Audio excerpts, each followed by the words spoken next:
सभी को नमस्कार। इस YouTube सेशन में आप सभी का स्वागत है। मैं डॉक्टर मुकेश कुमार सिंह, यूनिट प्रभारी आईडी और आरटी यूनिट सर्व शिक्षा समग्र शिक्षा अभियान उत्तर प्रदेश लखनऊ, इस YouTube सेशन में आप सभी का स्वागत करता हूं। इस YouTube सेशन में हमारे साथ डीजी साहब जुड़े हुए हैं, बाकी हमारे एसपीडी साहब अभी जुड़ेंगे, बाकी और अधिकारी जुड़े हुए हैं। मुख्य रूप से इसमें दो इशू हम लोगों को आज शेयर करने हैं। दिव्यांग बच्चों के चिन्हांकन, उनकी पहचान, आरबीएस की टीम के द्वारा उनको मेडिकल फैसिलिटीज देने के लिए योजना, माइक्रो प्लान के हिसाब से विद्यालयों में बच्चों की उपस्थिति, आरबीएसके की टीम के भ्रमण के समय बच्चों की अधिकाधिक विद्यालय में उपस्थिति, प्रॉपर चिन्हांकन, जो हमारा बैरियर्स से संबंधित प्रपत्र है उसको भरना, स्पेशल एजुकेटर्स द्वारा किए जाने वाले कार्य, नोडल टीचर्स के द्वारा किए जाने वाले कार्य, इन सब पर हम लोग समेकित शिक्षा यूनिट के अंतर्गत चर्चा करें। डीजी साहब से अनुरोध करूंगा, सर हमको मार्गदर्शन देने का कष्ट करें। Sir, DG sir. Mukesh ji, आपने विस्तार में जो हमारे मुख्य कार्यक्रम हैं समेकित शिक्षा के सामर्थ्य कार्यक्रम के अंदर जो दायित्व हैं और जो अभी वर्तमान में हमारे लक्ष्य हैं उसके बारे में, जो आरटी 12C में फीस प्रतिभूति में जो कार्य होने हैं उसके बारे में विस्तार में प्रकाश डाला है, अपेक्षाएं बताई हैं। मैं स्पष्ट रूप से बताना चाहूंगा, जो डेडलाइंस अभी बताई गई हैं वो किसी भी तरह उसका, इसी तरह तो दिव्यांग बच्चों की स्क्रीनिंग सामर्थ्य प्रोग्राम में होना है, उनका चिन्हीकरण होना है, उनका आईडी, उनका इंडिविजुअल एजुकेशन प्लान जो बनना है वो जरूर पूरा कराइए, और स्पेशल एजुकेटर्स का जो चयन की कार्रवाई जो गतिमान है उसको भी 100% मार्च तक पूरा कराइए। टीम रहेगी और दिव्यांग बच्चों का चयन में स्पेशल एजुकेटर और नोडल टीचर्स को नेतृत्व देते हुए आप हल कराइए। स्पेशल एजुकेटर इस बार अगर इंडिविजुअल एजुकेशन प्लान ना बनना, दिव्यांग बच्चों का अटेंडेंस नियमित रूप से ना होना, आपका जियो फेंस के आधार पर, अभी जियो फेंसिंग लागू हो जाएगा समर्थ सिस्टम में, तो उनका स्कूलों में भ्रमण का अटेंडेंस नहीं दाखिल होगा तो यकीन मानिए अगली बार आपका रिन्यूअल नहीं होगा, नई नौकरियां ढूंढना शुरू कर दीजिए। बस इतना ही मुझे कहना है। ओके जी, और कोई बात कहनी हो तो बताइए। शुक्ला जी जो है, क्योंकि आरबीएसके की टीम का बहुत बड़ा रोल सर है स्क्रीनिंग कराने में, माइक्रो प्लान के हिसाब से जैसे आपके और एमडी मैडम के हस्ताक्षर से एक निर्गत हुआ है सर, साथ के साथ हमारे प्रमुख सचिव साहब और प्रमुख सचिव साहब चिकित्सा के हस्ताक्षर से एक शासनादेश सर हुआ है, उसके क्रम में हम लोग जो है एक्सरसाइज सर करा लेंगे। सर आपका मार्गदर्शन और आशीर्वाद रहेगा तो सर बहुत अच्छा कार्य होगा। ऑल द बेस्ट, कराइए इसको। Thank you sir, thank you. अब मैं डॉक्टर मनोज शुक्ला जी से अनुरोध करूंगा, कृपया करके डॉक्टर मनोज शुक्ला जी आरबीएसके की टीम के साथ जो भी हमको क्या क्या समन्वय स्थापित करना है, कैसे सर कार्य करना है, कृपया मार्गदर्शन देना कष्ट करें। Mukesh ji please screen share करने के लिए अलाउ कर दीजिए। अभी करा रहे हैं सर, अभी आप कर सकते हैं। आई होप मेरी स्क्रीन दिख रही होगी और मूव भी कर रही होगी। राष्ट्रीय बाल स्वास्थ्य कार्यक्रम के अंतर्गत हम लोग जो है वो 4Ds, defect at birth, diseases, deficiencies और डेवलपमेंटल डिलेज, जिनमें डिसेबिलिटी भी शामिल होती हैं, उनको हम इलाज करते हैं और उनको पहले आइडेंटिफाई करते हैं।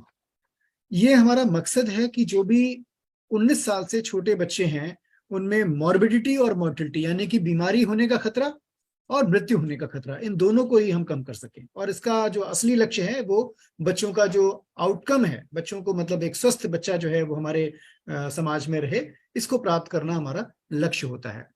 और इसके लिए हम दो फोरम्स पे मेनली काम कर रहे हैं। एक तो हम जो आंगनबाड़ी केंद्र हैं वहां काम कर रहे हैं, और दूसरा हम काम कर रहे हैं विद्यालयों में। विद्यालयों में हम 6 साल से लेके और 19 साल के जो बच्चे हैं, जो कि हमारे सभी सरकारी और सरकारी सहायता प्राप्त स्कूलों में काम कर रहे हैं, उनमें हमारी मोबाइल हेल्थ टीम्स जाती हैं। और मोबाइल हेल्थ टीम्स में 2 चिकित्सक होते हैं, एक पुरुष एक महिला, और एक एएनएम होती है और एक हमारे फार्मासिस्ट महोदय होते हैं। इनके द्वारा जाकर बच्चों की स्क्रीनिंग की जाती है और स्क्रीनिंग के बाद में जो भी बच्चों में ये 4Ds मिलती हैं उनका रेफरल किया जाता है, संदर्भन करने के बाद उपचार किया जाता है। इसके बारे में हम लोग लगातार कई बार आप लोगों से चर्चा कर चुके हैं, और इस तरह से ये 47 ये कंडीशंस हैं जिनमें जो भी बच्चों की परेशानियां होती हैं उनका निराकरण करने का, या उनको अगर कुछ अप्लायंसेस देने हैं, अगर बच्चों की आंख कमजोर है तो उनको चश्मा देना है, अगर बच्चों के कान कमजोर है तो उनको हियरिंग एड्स देनी है, इन सभी पर बात करते हैं। Neural tube defect, down syndrome, cleft lip, cleft palate, cleft foot, इस तरह के जो बर्थ डिफेक्ट्स हैं वहां से बात शुरू होती है। इसके अलावा आप सब जानते हैं कि एनीमिया बहुत ही कॉमन है, जो कि आयरन की कमी से होता है। विटामिन ए की डिफिशियंसी से बच्चों में रतौंधी हो जाती है। विटामिन डी की डिफिशियंसी से बच्चों में रिकेट्स होता है और बच्चों की जो हड्डियां हैं वो कमजोर हो जाती हैं, टेढ़े मेढ़े पैर हो जाते हैं।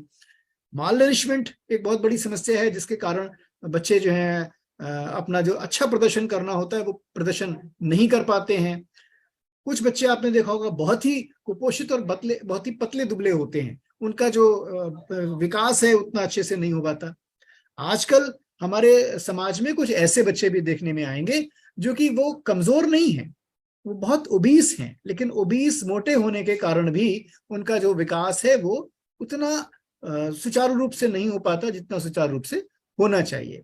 विकास में कभी कभी आयोडीन की डिफिशियंसी से होने वाला जो घेंगा रोग है, वाइटर या हाइपोथायराइडिज्म भी काम करता है। कुछ विटामिन बी की डिफिशियंसी होती है, उसकी वजह से भी होता है। इसी तरह से बच्चों में बहुत सारी स्किन कंडीशंस हैं, जैसे कि रेबीज, स्केबीज हो गया, या कान बहने की समस्या हो सकती है जिसके कारण बहरापन होगा। रिमेटिक हार्ट डिसीजेज, जिसकी वजह से बच्चों के जो हृदय रोग हैं वो काफी गंभीर हो सकते हैं और इवन उनको चलने में दिक्कत हो सकती है। इसी तरह से कुछ बच्चों में दमे का भी मर्ज हो जाता है, जो रिएक्टिव एयरवे डिसीजेस हैं। दांत की तमाम कंडीशंस हैं, डेंटल कैरीज से लेके, और पूरा दांत सड़ जाता है, बच्चे खाना पीना प्रॉपरली नहीं खा पाते हैं। कुछ बच्चों में आपने देखा होगा कि झटके आते हैं, दौरे पड़ते हैं, उनको कन्वल्जन डिसऑर्डर्स भी हम लोग कहते हैं। इनमें दिमाग के स्तर पर कोई समस्या होती है, इस कारण ऐसा होता है। बच्चों में ट्यूबरकुलोसिस, जो टीबी उन्मूलन का लक्ष्य रखा गया है 2025 तक, और लेप्रोसी, कुष्ठ रोग, जो कि समाज में एक बहुत ही मतलब हे दृष्टि से देखा जाता है, उनमें बच्चों में ये भी समस्याएं हो सकती हैं और उनका इलाज भी करना बहुत आवश्यक है। बच्चे जो हैं वो पल्मोनरी ट्यूबरकुलोसिस, जो कि हमारे लंग्स में फेफड़े का जो टीबी होता है वो उनसे भी ग्रसित हो सकते हैं। इसके अलावा पेट की टीबी, हड्डी की टीबी, दिमाग की टीबी, बहुत सारे ट्यूबरकुलोसिस के मरीज हमारे बच्चे भी हैं। तो इनका भी उपचार करना बहुत आवश्यक है, और हमारी मोबाइल हेल्थ टीम्स जब वहां पर जाती हैं तो इनको चिन्हित करती हैं। यदि इन बच्चों में इस तरह की कोई समस्या है तो उनका संदर्भन करती हैं। इसी तरह से कुछ बच्चों में आंख कमजोर होगी, वो चश्मा की उनको आवश्यकता होगी। कभी कभी कुछ कंजेनाइटल कैटरेक्ट्स, जो मोतियाबिंद हम लोग देखते हैं 60 साल 55 साल की उम्र के बाद, उस तरह का कैटरेक्ट का बच्चा छोटे बच्चों में भी समस्या हो सकती है। न्यूरोमोटर इम्पेयरमेंट की भी समस्या हो सकती है, और जिससे कि उनका जो तंत्रिका तंत्र है वो बहुत अच्छा नहीं होता। कुछ बच्चों में बोलने की समस्या होगी, लैंग्वेज डिलेज होंगे, या पहचानने की समस्याएं होंगी, कॉग्निटिव डिलेज होंगे। बिहेवियर डिसऑर्डर्स लाइक ऑटिज्म, जब बच्चा बिल्कुल अपने आप में ही खोया रहता है, या लर्निंग डिसऑर्डर्स होते हैं जो कि वो सीख नहीं पाता। आप शिक्षक होने के नाते बहुत सारे प्रयास करते हैं, लेकिन बच्चे में वो विकास इसलिए नहीं हो पाता कि उसमें लर्निंग डिसऑर्डर्स हैं। कुछ बच्चे attention deficit hyper active disorder होते हैं, मतलब बहुत ही चंचल, बहुत ही चलायमान होते हैं, और उनका जो उनमें लर्निंग की क्षमता तो है, लेकिन उनको ट्रेन करना, एक विशेष तरीके से ट्रेन करना उनके लिए आवश्यक है।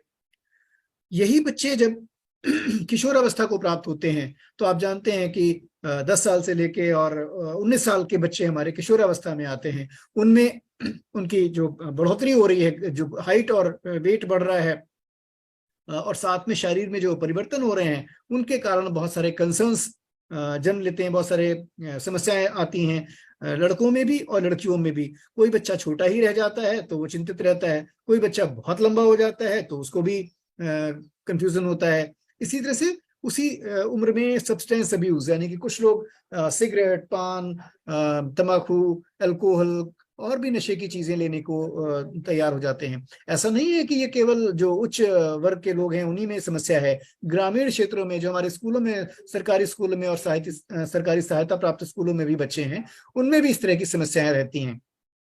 तो ये सारी समस्याएं जो हैं वो हमारी जो टीम्स जाती हैं उनके द्वारा आइडेंटिफाई करके और आवश्यकता अनुसार उनको परामर्श या संदर्भन या उपचार, ये जो भी प्रबंधन की आवश्यकता है।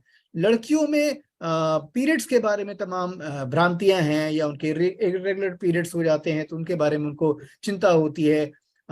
यूरिन के कुछ इन्फेक्शंस हो सकते हैं, बर्निंग मिक्सचरेशन जिसे हम लोग कहते हैं, या जो जेनेटरी ट्रैक्ट है उससे कोई डिस्चार्ज हो रहा है।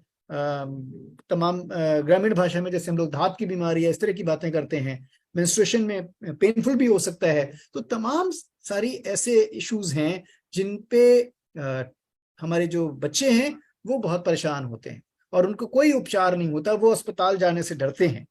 तो अस्पताल न जाना पड़े इसके लिए हमारी मोबाइल हेल्थ टीम्स वहां पर जा रही हैं और वहां पर उनका उपचार भी अगर आवश्यक है तो उपचार करने के लिए संदर्भन करती हैं। कुछ बेसिक बीमारियां जो छोटी मोटी हैं वहां पर डॉक्टर साहब, मेरा एक अनुरोध है आपसे, मुकेश सिंह बोल रहा हूँ। हाँ जी मुकेश जी। हम लोग बच्चों के चिन्हांकन में और आरबीएसके की टीम किस तरह से बेहतर समन्वय स्थापित करेगी, इस पर अभी फिलहाल जो है चर्चा करें डॉक्टर साहब, क्योंकि हमारा जो लक्ष्य है वो ये है कि अप्रैल में हमको हमारे बच्चे मिलना शुरू हो जाएं। हाँ तो इस बिल्कुल पर हम आपने लोग सही जो कहा। है, हाँ मैं ये जो स्लाइड दिखाना चाह रहा था पृष्ठभूमि के बाद, अगर मेरी स्लाइड अगर आपको दिखाई दे रही हो, मुझे दिखाई दे रही डॉक्टर साहब। हमारा लक्ष्य है लगभग 1,82,35,493 स्कूल्स जो हमारे 22-23 में भ्रमण करने थे। लगभग इतने ही स्कूल्स हमारे 23-24 में भी भ्रमण करने होंगे। और जनवरी तक अगर हम आंकड़े देखें तो मात्र 51% स्कूलों पर भ्रमण किया गया है। और जो बच्चे हैं वहां पर हम जब जाते हैं तो बच्चे भी हमें 100% नहीं मिलते हैं, 50% बच्चे मिलते हैं। तो अभी हम लोगों ने जब एक रिव्यू फरवरी महीने में ही 23 और 24 फरवरी को राज्य स्तर पर किया, हमारे डीआईसी मैनेजर्स का रिव्यू किया, तो ये निकल के आया कि तमाम जगहों पर जो हमारे स्कूल के टीचर्स हैं और हमारी जो मोबाइल हेल्थ टीम्स हैं उनके मध्य तालमेल की थोड़ा सा कमी है। तो एक चूंकि ये पहल राज्य स्तर से और डीजी महोदय के द्वारा जो है विशेष रूप से प्रयास किए गए हैं, तो मुझे लगता है कि अब सही वक्त आ गया है और हम लोग आपसी तालमेल जरूर सुनिश्चित करें। एक तो माइक्रो प्लान, जो माइक्रो प्लान आपके स्कूलों के भ्रमण का बनाया गया है, तो जब आपकी छुट्टियां होंगी तब अगर आपके प्लान बने होंगे तो डेफिनेटली बच्चे वहां नहीं मिलेंगे। तो हमारा प्लानिंग इस तरह से हो कि जब आपके स्कूल खुले हुए हैं, जब वहां पर कोई बाढ़ या इस तरह की आपदा वाली समस्या नहीं होती है, उसी समय में कम से कम एक विजिट हर स्कूल की हो जाए। और इसके लिए दोनों विभाग, जो हमारे स्वास्थ्य विभाग के अधिकारी हैं ब्लॉक लेवल पर हमारे इंचार्जेस साहब, और जो ब्लॉक लेवल पर टीचर्स हैं और बीआरसी हैं, उनके मध्य अगर तालमेल करके एक प्रॉपर प्लान बना लिया जाए तो हम हर स्कूल की विजिट का एक दिन मुकर्रर कर लेंगे, डेट फिक्स कर लेंगे। अभी भी ये किया जा रहा है, ऐसा नहीं कि नहीं किया जा रहा है, लेकिन जब हम इसका अनुपालन देखते हैं तो अनुपालन बहुत अच्छा नहीं हो पाता। तो इसलिए हमें सबसे पहला काम करना है कि एक प्रॉपर माइक्रो प्लान हमारा बन जाए। और माइक्रो प्लान बनने के बाद जिस दिन जिस टीम को जाना है, स्वास्थ्य विभाग की टीम ये इंश्योर करेगी कि वो टीम आपके उस एक तयशुदा जो स्कूल है उस पर पहुंचे। लेकिन ये भी इंश्योर करना पड़ेगा कि वो सारे बच्चे जो उस विद्यालय में पढ़ रहे हैं, चाहे वो प्राइमरी विद्यालय है, चाहे उच्चतर माध्यमिक है या इंटर कॉलेज है, जिस भी विद्यालय में वो बच्चे पढ़ रहे हैं, उस विद्यालय में वो सारे बच्चे जितने भी बच्चे वहां पर एनरोल्ड हैं वो वहां पर उस दिन मौके पर मौजूद हों। और हम तो ये भी अनुरोध करेंगे कि उन बच्चों के अभिभावक गण भी वहां पर मौजूद हों, ताकि उन्हें पता चले कि हमारे बच्चे का क्या स्वास्थ्य परीक्षण हुआ।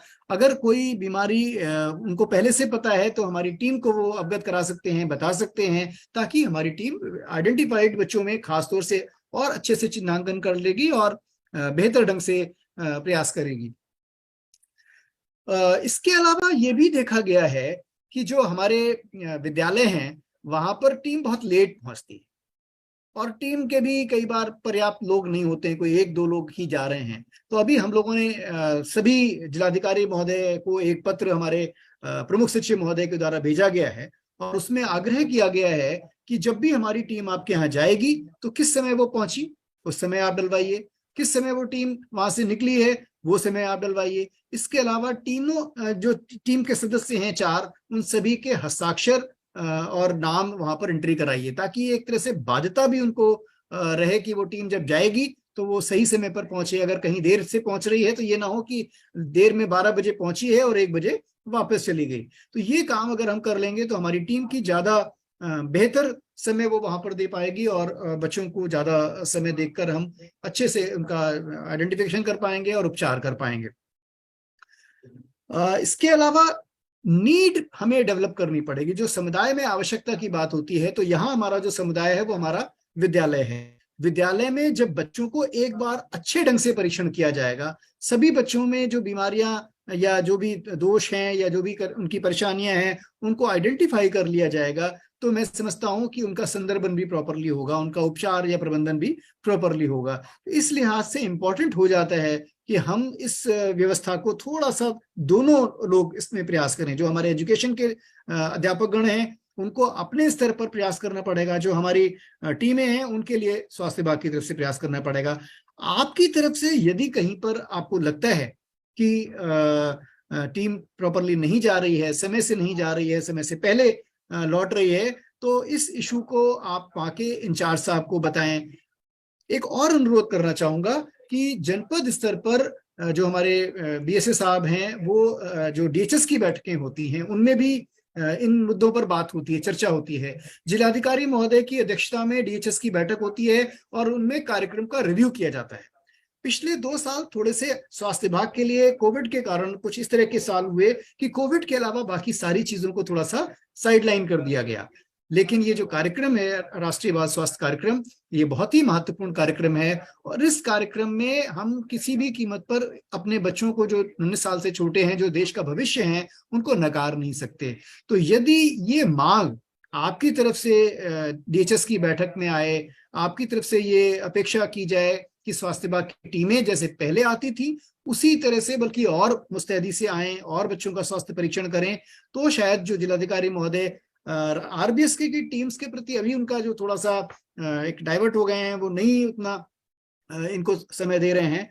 और अगर आपकी तरफ से भी डिमांड होगी तो डेफिनेटली मैं समझता हूं कि ज्यादा जब अटेंशन एडमिनिस्ट्रेशन की तरफ से दिया जाता है तो कार्यवाही बेहतर ढंग से होती है।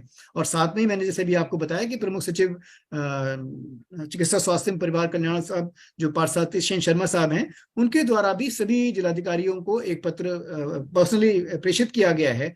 तो हम उम्मीद करते हैं कि आने वाले दिनों में जनपद स्तर पर इस प्रोग्राम को और बेहतर ढंग से रिव्यू किया जाएगा। तो जब रिव्यू किया जाए तो अगर आप अपने तथ्यों को पेश करेंगे, यानी कि जिस गाड़ी में इस टीम को जाना है अगर वो उसी गाड़ी में जाएगी तभी वो सारे साथ सामान लेके जा पाएगी और प्रॉपरली जो है बच्चों का परीक्षण कर पाएगी। अगर कोई 1 या 2 बंदे वहां जाते हैं और हाथ हिलाते हुए कुछ कागज पत्र लेके चले जाते हैं तो उससे परीक्षण नहीं हो पाएगा। हर टीम को परीक्षण के लिए बच्चों का वजन लेना है, बच्चों की हाइट लेनी है, बच्चों की आंखों का टेस्ट करना है, बच्चों का ब्लड प्रेशर या आला लगा के उनको कोई लंग्स की डिसीज तो नहीं है, पूरे बच्चे को एग्जामिन करना है।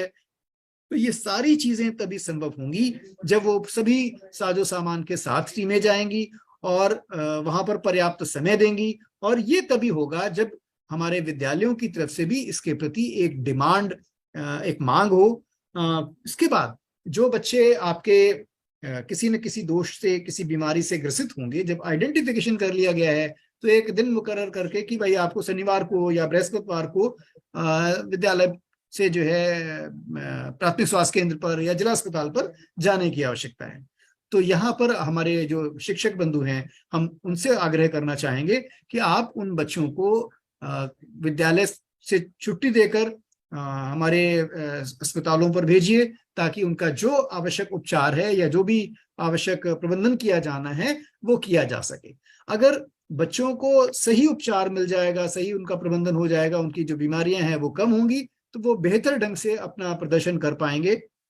इसलिए संयुक्त प्रयास जो राज्य स्तर पर किए जा रहे हैं, वही संयुक्त प्रयास जिला स्तर पर भी स्वास्थ्य और शिक्षा विभाग के मध्य किए जाने होंगे।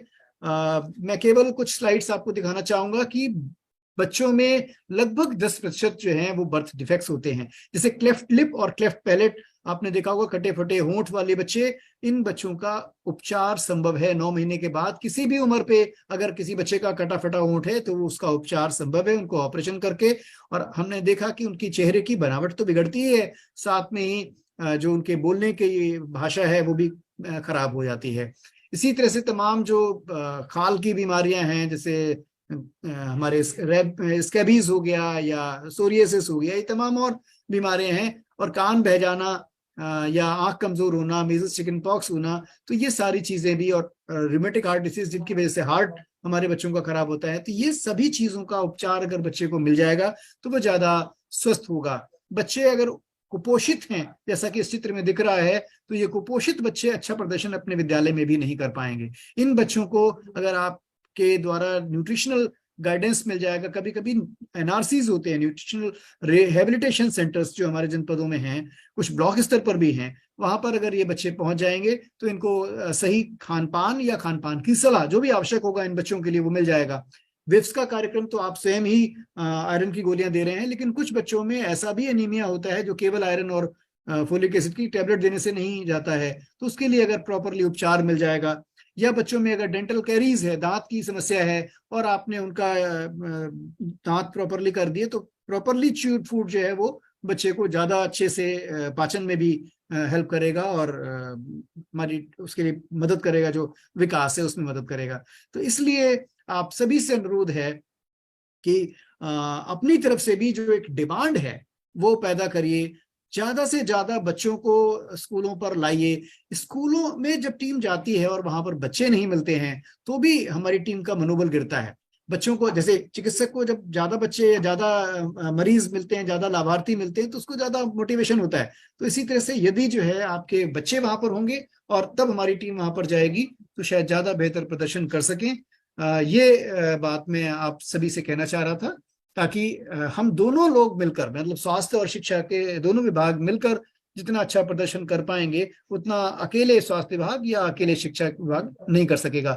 हमने अभी पिछले दिनों में कई तस्वीरें देखी हैं, जो हमारे जो बच्चे आंखों के चश्मे जिनके पास नहीं थे, तो उनको चश्मे का वितरण जो है राष्ट्रीय अंधता निवारण कार्यक्रम के अंतर्गत किया गया और बच्चे अब अच्छे से देख पा रहे हैं।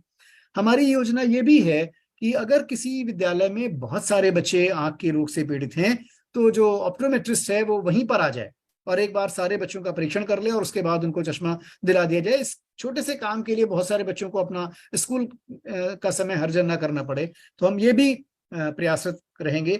और बिल्कुल सही बात है कि मार्च समय अभी एग्जाम का समय है, हमारे सारे अध्यापकगण जो हैं और जो हमारे बच्चे हैं वो एग्जाम्स की वजह से अपना व्यस्त होंगे। तो हम अप्रैल से जैसे ही नया हमारा जो सत्र शुरू होगा, हम अपेक्षा करेंगे कि सारे विद्यालयों में, जिस भी विद्यालय में हमारी टीम का प्लान है, माइक्रो प्लान के अनुसार जब हमारी टीम जाए तो वो एक अच्छे ढंग से वहां पर सारे बच्चों को जो है उपचार और प्रबंधन की व्यवस्था सुनिश्चित करे जिनको भी इसकी आवश्यकता है। तो आप सभी का हमें बहुत बहुत सहयोग चाहिए और इसी उम्मीद के साथ कि अगले वित्तीय वर्ष में 2023-24 में हम लोग बेहतर प्रदर्शन करेंगे। और जो अभी के आंकड़े में देख रहा था कि 51% स्कूलों पर ही हम पहुंचे हैं, तो 51 नहीं, हम 100% बच्चों और स्कूलों तक हम पहुंच पाएंगे। ऐसी मेरी उम्मीद है कि आप लोगों का सहयोग रहेगा तो हम लोग कर पाएंगे। Thank you. Thank you doctor साहब। मैं सभी से अनुरोध करूंगा पुनः एक बार रिव्यू करते हुए, डॉक्टर साहब ने जो बताया है कृपया करके मैं सभी बीओ साहब से ये आग्रह मेरा रहेगा कि अपने जो डॉक्टर इंचार्ज हैं पीएससी सीएससी के, वहाँ जो आरबीएसके की टीम जो है बैठती है उनसे समन्वय स्थापित कर लें। होना ये चाहिए कि प्रतिदिन बीओज के और डॉक्टर साहब का वार्तालाप दूरभाष पे होना चाहिए ताकि समन्वय प्रॉपर बना रहे और हमारी दोनों विभागों की जिम्मेदारी है समय से स्क्रीनिंग कराना और वास्तविक बच्चों का चिन्हांकन करने के बाद उनको सुविधा उपलब्ध कराना। अदरवाइज प्रॉब्लम ये हो रही है कि जैसे अभी हम लोग एक आरबीएसके की टीम के साथ पिछले हफ्ते गए थे डॉक्टर साहब, तो वहाँ हम लोगों ने जब वार्तालाप करना शुरू किया तो जो 3 बार पहले, मतलब अब से लगभग उसके बाद 3 अधिकारी हमारे बीओ आ गए हैं, उनका नंबर उनके पास था मतलब जो नए वाले अधिकारी उनका नंबर ही नहीं था, तो थोड़ा सा समन्वय की कहीं ना कहीं प्रॉब्लम रहेगी। इसका भी मैं एक अनुरोध आपसे अभी करूंगा व्यक्तिगत रूप से। ये सेशन पूरा होने के बाद हम लोग को कुछ दूसरी रणनीति बनानी पड़ेगी, हमको मंडलवार शायद बैठक करनी पड़े आरबीएसके की टीम और बीओज के साथ में, जिससे कि ये हमारा प्रोग्राम प्रॉपर संचालित हो सके। इसमें तो क्योंकि हमारे जो नोडल टीचर्स हैं उन तक वो चीज पहुंच जाए, कैसे स्क्रीनिंग होगी वो पहुंच जाए, तो ये सारी चीजें तो आज का हमारा सेशन हो जाएगा। पुनः एक बार मैं रिपीट करता हूं अपनी बात को, जो पहले डीजी साहब का जो निर्देश हुआ